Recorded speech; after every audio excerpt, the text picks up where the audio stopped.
이번에는 참 특이한 게 줄다리기 하는 것처럼. 그렇죠. 계속. 그러니까 1차, 4차는 아랍이 공격했고 2차, 3차는 이스라엘이 공격한 거예요. 그러니까 4차는 70년대인데 이때에 아랍이 왜 공격을 했냐면 빼앗긴 땅. 네. 특히 이집트 입장에서는 그 시나이 반도와 수에즈 운하가 국가의 재정에 엄청난 중요한 곳인데 요충지죠. 그게 뺏겼단 말이에요. 찾아야죠. 예. 물론 그것을 계속 찾으려고 했지만은 그 이스라엘이 수에즈 운하에 계속 그것을 갖고 있으려고 시나이 반도 큰 땅을 자기가 점유하고 있으려고 거기에다가 엄청난 방어선을 칩니다. 그래서 이스라엘은 이번 5차와 약간 비슷한 건데요. 당연히 이 침공을 하더라도 충분히 방어할 수 있을 것이라고 생각을 했었던 거예요. 또 거기 사막이니까 네네. 한 2m, 3m 되는 모래 언덕을 쫙 깔아놨단 말이에요.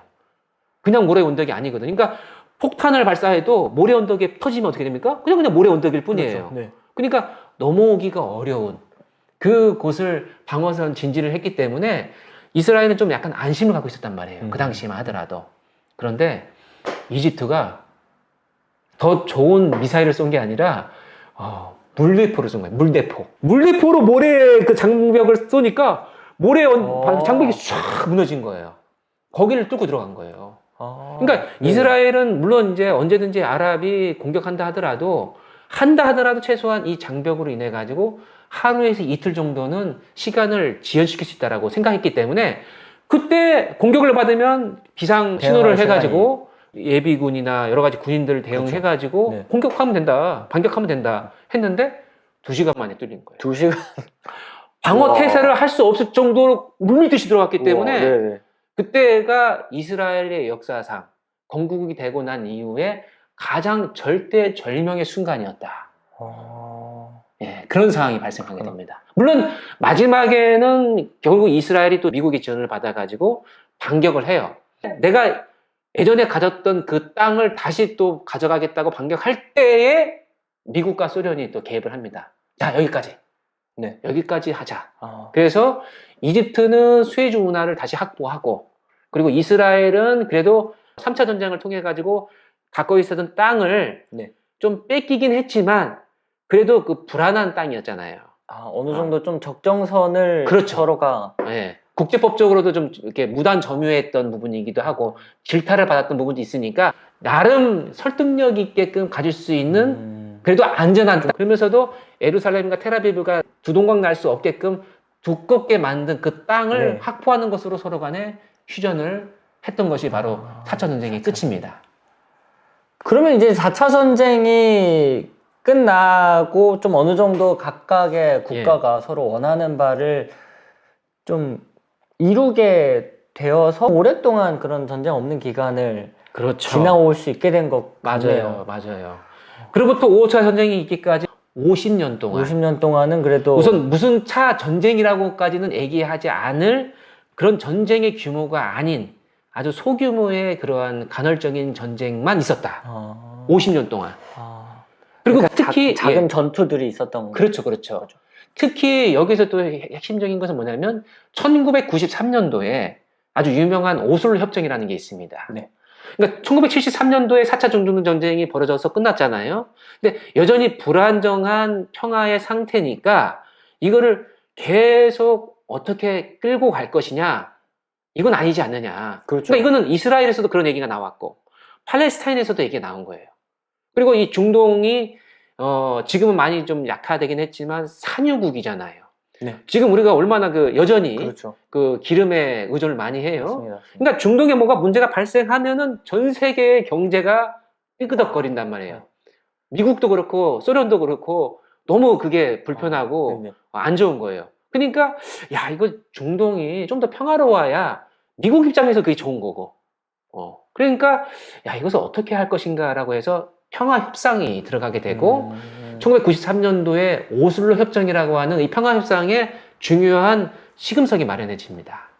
즉 뭐냐면은 지금의 그 중동, 그러니까 팔레스타인과 이스라엘의 그 상황에 있어서 그 당시 서한 지구와 가자 지구가 있는데 그것을 그 당시에는 이스라엘이 많이 개입을 해가지고 점령해가지고 지배하고 있었거든요.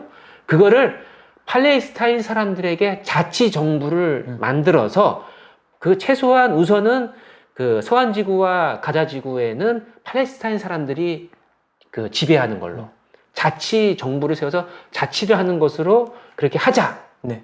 그렇게 하면은 이스라엘도 좋고 팔레스타인도 좋다. 맨 처음에 유엔이 제안했었던 팔레스타인 절반 그리고 유대인 절반 이렇게 해서 하는 것을 가장 어떤 마지막 골로 생각을 했는데 그 오슬로 협정이 드디어 합의가 됐던 거예요. 네.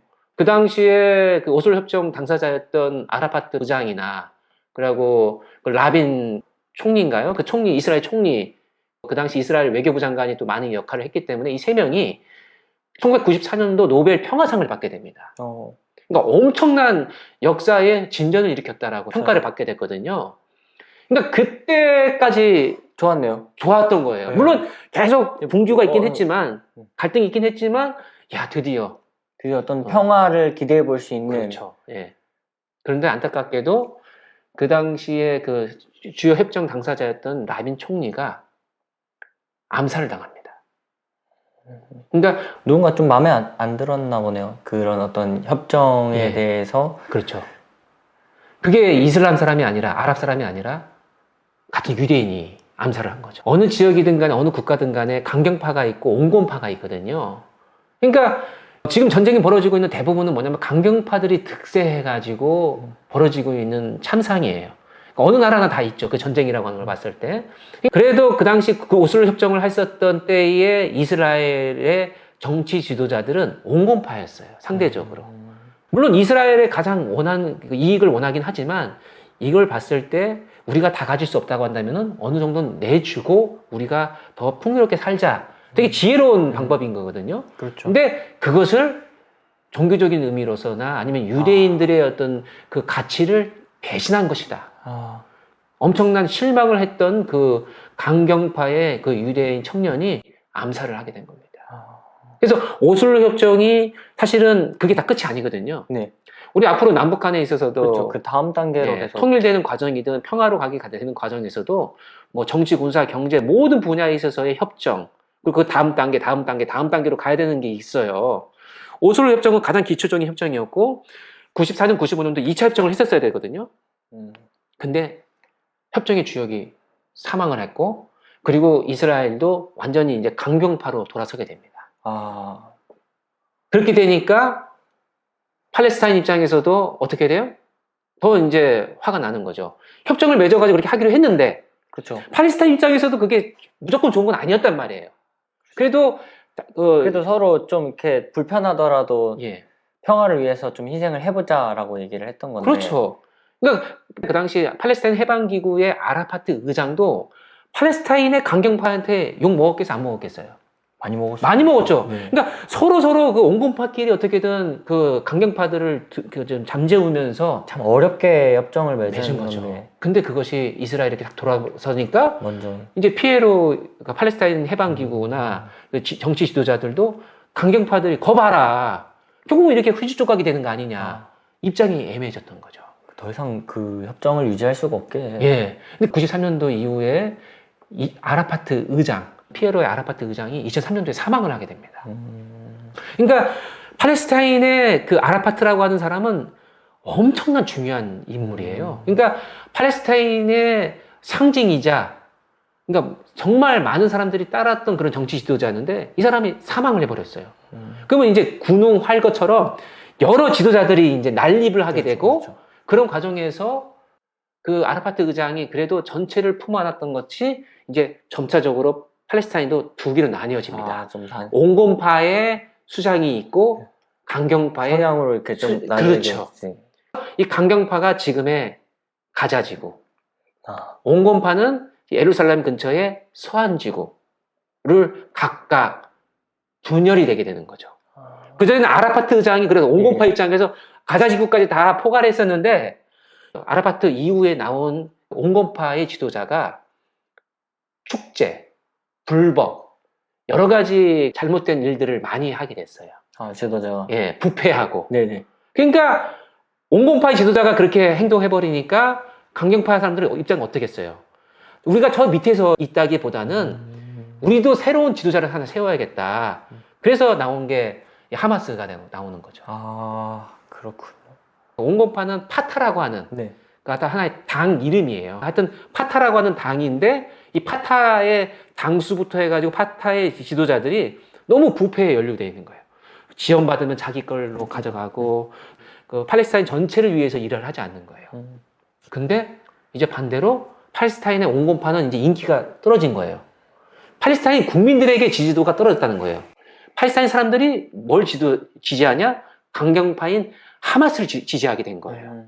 그래서 그 지지의 힘을 얻어가지고 하마스는 이스라엘에게 5번 공격했던 거를 50번 공격하고 5명 죽였던 거를 500명 죽이는 역할을 계속 하는 거죠. 강경하게. 그렇죠. 그러다 보니까 이스라엘도 이제 라빈 총리나 이런 온건파가 아니라 지금의 네타냐후 총리가 들어오게 된 거예요. 10대의 말로는 역대 최강의 빌런입니다. 이스라엘에. 그러니까 완전히 그냥 사고 뭉치예요. 강경파인데 너무 강경하고 그냥 앞뒤를 재지 않아요. 그러니까 이 사람은 사실은 이 네타냐후 총리는 이스라엘 역사상 최연소 총리가 되었어요. 그리고 지금 현재 최장기 총리로 지금 현재 역임하고 있고 이스라엘은 의원 내각제입니다. 그러니까 국회의원이 되게 중요한데 대통령은 있지만 대통령 힘이 없고 총리가 가장 실권을 갖고 있는데 총리를 의원들 중에서 가장 많은 의원을 배출한 그 당이 배출을 하는데 그 아주 강경파인 리쿠르당의 당수란 말이에요. 그래서 이 네타냐후가 11선입니다. 11번이요? 예, 그러니까 11년을 했다는 게 아니라 국회의원을 11선 한 사람이에요. 이스라엘도 국회의원 임기가 4년이거든요? 네. 몇 년이라고요? 11선이니까 44년을 예. 인생의 대부분을 국회의원으로 사셨겠죠. 그렇죠. 그러니까 최연소로 총리를 했으니까 스펙이 좋아요. 네타냐후 총리가 미국에서도 유학을 많이 했고 뭐 보스턴 컨설팅 뭐 그룹에서도 일을 했었고 막 그런 사람이니까 처음에는 되게 촉망을 받았던 사람이에요. 근데 알고 보니까 엄청난 빌런인 거예요. 그러면서 자 5로 공격받아? 그러면 500으로 공격해. 응징해버려. 그러면 어떻게 됩니까? 서로 적대적인 것들이 계속 늘어나겠죠. 내 가족이 당했어. 그렇죠. 뭐 그런 이스라엘 사람. 복수는 복수를 낳는다. 그러니까 네타냐후가 인기가 있었던 거예요. 야, 복수를 해라! 물론 그 지혜롭고 그리고 이렇게 가서는 안 된다라고 하는 그래도 온건한 그런 목소리도 있었지만 투쟁을 해야 된다라고 얘기하는 사람들이 목소리가 크잖아요. 그렇죠. 숫자는 같다 하더라도 강한 목소리를 내는 사람이 그래도 끌려가게 되지 않겠습니까? 이 네타냐후가 지금 이 상황에까지 오게 하는 하마스와 네타냐후가 둘이서 계속 적대적인 공생 관계로 있었기에 지금의 상황까지 왔다라고 하는 겁니다. 오슬 협정이라고 하는 아주 지혜롭고 평화로운 협정이 그냥 없어져 버리고 네. 그래서 지금 5차 전쟁이 있기 전에도 14년도, 2021년도, 2022년도에도 몇천 명이 되는 사람들이 죽었었어요. 왜냐? 네타냐후 총리는 입장은 뭡니까? 예를 들어서 2014년도 같은 경우에는 하마스가 이스라엘의 3명의 그 어린이들을 납치해 갑니다. 납치해가지고 살해를 해버렸어요. 당연히 그거는 아주 공분을 받고 하마스는 완전히 그냥 어떻게 보면 지탄받아야 되는 거죠. 어떠한 것도 그 명분이 될 수 없잖아요. 그렇죠? 근데 네타냐후는 그 3명 아이가 죽은 것을 가지고 지상전을 들어가가지고 몇천 명이 되는 그 가자지구에 점령을 하게 된 거죠. 그러니까 그런 상황에 이해는 이가 아니라 이해는 완전히 그냥 얼굴 이런 식으로 보복 응징을 100배, 200배 하는 게 네타냐후고 그것을 통해서 인기를 얻었던 사람이고 그러다 보니까 이제 5차 아까 얘기했잖아요. 5차 전쟁까지도 오게 됐는데 저는 당연히 하마스에 대한 것을 주장하고 싶지 않습니다. 근데 5차 전쟁이 직전에 벌어지기까지의 오늘 내일의 어떤 국제 정세가 되게 좀 중요하게 작용할 거라고 말씀을 하셨는데 그 부분이 어떻게 될까? 미국을 중심으로 해가지고 많은 나라들은 그 어떻게든 빨리 평화로 중재를 하려고 그렇죠? 노력을 하고. 근데 미국이 예전의 미국이 아니에요. 이제. 예전에 2010년도까지만 하더라도 미국이 세계 경찰 국가로서의 역할을 했지만 지금은 아메리칸 퍼스트. 야, 그거 우리가 중동에 개입해가지고 어떻게 됐냐, 지금. 이라크, 아프가니스탄. 그렇죠. 얼마나 미국의 군인들이 많이 죽었냐. 그리고 우리가 얼마나 많은 돈을 거기다가 지금 쏟아붓었냐. 이미 좀 피로도라고 표현하기 좀 적절한 표현이 아닌 것 같은데 아, 적절해요. 지금까지 계속 그 전쟁에 예. 참전해서 많은 미군들이 전쟁을 계속 해오고 그 미군 철수하는 것도 뉴스로 봤었거든요. 그렇죠. 그러니까 사실 미국이 이라크와 아프가니스탄을 공격한 것도 꼭 어떤 이타적인 경찰로서의 어떤 그런 부분도 있지만은 그 지역을 지배함으로써 얻게 되는 이익도 있단 말이에요. 그렇죠. 뭐 이라크, 뭐 쿠웨이트 침공했을 때 이라크를 또 했던 이유도 뭐냐면 그 오일 달러 이런 여러 가지 그 얻는 것들이 있기 때문에도 했던 부분이 있단 말이에요. 근데 지금은 얻는 것보다 잃는 게 더 많은 거예요. 얻는 것도 있긴 하지만 그래서 지금은 이런 것에 대해서 개입을 안 하려고 했던 게 최근의 미국의 모습이고 트럼프 대통령은 더 심했죠. 그렇죠. 예. 왜냐면 그냥 우리 미국이 제일 중요해. 이런 그렇죠, 입장이니까. 근데 지금 바이든 대통령은 지금 그래도 미국의 역할이 어느 정도 있다고 생각을 해가지고 조절을 하려고 하는데 중재를 하려고 하는데 상대적으로 봤을 때는 팔레스타인 하마스보다 네타냐후 총리가 더 미국 말을 안 듣고 있습니다, 지금. 현재는. 그러니까 네타냐후 빌런이라고 표현했는데, 네. 네타냐후는 지금 이스라엘 국민의 그 지지도가 37%밖에 안 돼요. 웬만하면 이렇게 전쟁을 하면은, 이 전쟁의 지도자에게는 국민들이 지지도 올라가죠. 지지도를 올리거든요. 네. 푸틴도 그랬고. 그렇죠. 그리고 우크라이나도 마찬가지죠. 그러니까 지금 전쟁이 벌어지고 있으니까 국론이 분열이 안 되고 딱 모인단 말이에요. 그런데도 지금 30%더라고 한다는 거는 얼만큼 지금 네타냐후 총리가 이스라엘에 문제를 일으키고 있는가. 그 네타냐후 총리가 한 번은 2021년도에 실각을 했어요. 실직을 했어요. 그러니까 총리에 있다가 쫓겨났어요. 왜냐? 너무 심하니까. 너무 강경하고, 그러니까 강경한 게 팔레스타인만 강경하는 게 아니라 이스라엘 국가를 운영하는 것도 강경하게 하고 있어요. 삼권 분립의 민주주의 국가라고 한다면은 자기가 행정부의 수반이지 전체의 수반은 아니잖아요. 네. 근데 법도 무시하고 여러 가지 부분들을 막 무시하니까 공분을 받고 있고 지금 그 이스라엘이 그래도 어떤 나라냐면은 그 언론 자유 지수가 있거든요. 네. 90대입니다. 엄청 높은 거죠. 그러니까 언론 자유가 없는 나라예요, 이거죠. 없는 나라인 거예요. 우리나라가 아마 40 몇일 거예요. 뭐 북한 같은 경우에는 뭐 이제 150이 하겠죠. 언론 자유가 없으니까. 근데 이 정도 그래도 잘 사는 나라, 이 정도의 그래도 민주주의가 있는 나라라고 하는데 언론 자유도가 그럼에도 불구하고 97이에요. 그 말은 결국 뭐 언론 자유가 없다는 거예요, 지금. 그 정도로 네타냐후가 팔레스타인 대하듯이 이스라엘 사람에게도 강경하게 대하고 있다. 그래서 지금은 전시 내각입니다. 이제 전쟁 끝나잖아요? 그럼 네타냐후 또 다시 법정에 끌려가게 돼 있어요. 아직 결론은 안 났지만 상당히 많은 부분들에 있어서의 유죄가 나올 수 있다. 그러니까 네네. 전쟁이 끝나면 안 될 것 같은. 자신이 지금 네. 이제 감옥 가면 안 되니까 예. 전쟁을 이어가고 있는 것처럼 들리는데요. 뭐 그것만은 아니겠지만 아니지만 여러 가지 부분들이 그 사람에게는 있다라고 하는 거예요. 그러니까 네. 우리가 전쟁을 두고 봤을 때 예전에 우리 한국 전쟁 보면 김일성이 왜 6.25 전쟁을 일으켰느냐. 그렇죠. 무슨 뭐 공산주의가 뭐 좀 뭐 이런 것도 있긴 하겠지만 자기의 개인적인 부분들도 있었단 말이에요. 자기의 어떤 권력을 더 강화시키기 위한.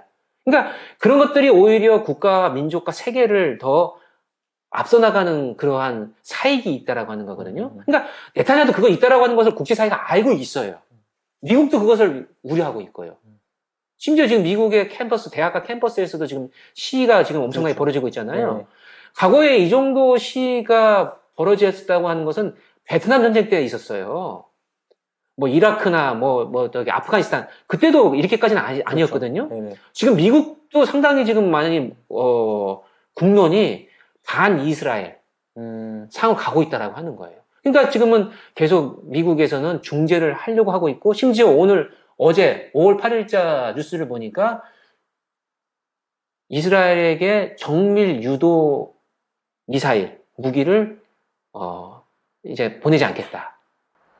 무기를 대부분의 더 이상 무기를 주지 않겠다. 예, 대부분의 무기를 지금 미국에서 주고 있는데 이걸 주면 또 쏠 거 아니에요. 아, 그러니까 아예 그렇죠. 그냥 미국이 그 원천적으로 말을 안 들으니까 아, 원래는 미국이 이스라엘 보호를 하기 위해서 미국을 계속 무기를 계속 그래서 줬는데 준 거죠. 무기까지 안 주겠다라고 하는 것까지 지금 와 있는 상황이에요. 아, 물론 그것이 완벽하게 아니라 지금 잠정적인 유보인데 그걸 가지고 지금 미국은 지렛대를 삼고 있다라고 하는 거죠. 이스라엘과 하마스의 전쟁을 놓고도 많은 국가들이 같이 참여 개입돼 있고 네. 엉키고 설키고 어떤 이해관계, 역사의 관계들 씻을 수 없는 마음속에 한 그런 것들이 많이 맺혀 있는 거를 오늘 작가님 통해서 배우게 되는 것 같아요. 네. 근데 작가님 책들을 보면은 첫 번째 책도 그렇고 두 번째 책도 그렇고 10대들을 위한 10대도 이해하는 이런 이야기들을 항상 쓰세요. 네. 근데 10대들이랑 소통하는 거를 주로 좋아하시나요? 저는 이게 좋아하는 게 아니라 저에게는 생존입니다. 생존 예, 왜냐면 저한테는 10대가 4명이 가까이 있거든요. 10대 4명. 네, 그것도 다 네. 여자라서, 공주님. 예, 여자라서 여자들의 언어가 남자들의 언어랑도 다르지 않습니까? 그러니까 10대의 여자. 10대 남자는 뭐냐면 그냥 축구공 하나 던져주고 그냥 나가 이러면 되는 거지만 10대 여자들한테는 우선 그 커피와 섬세함이 필요하죠. 아니면 뭐 또 이렇게 주스와 또 그거만 있으면 안 돼요. 조각 케이크가 하나 있어요. 조각 케이크. 예, 그것까지 같이 있으면서 10대가 이해해야 돼요. 이해. 네네. 예, 그게 저한테는 지금 생존이기 때문에 좀 그런 쪽으로 저도 좀 익숙해져 있습니다.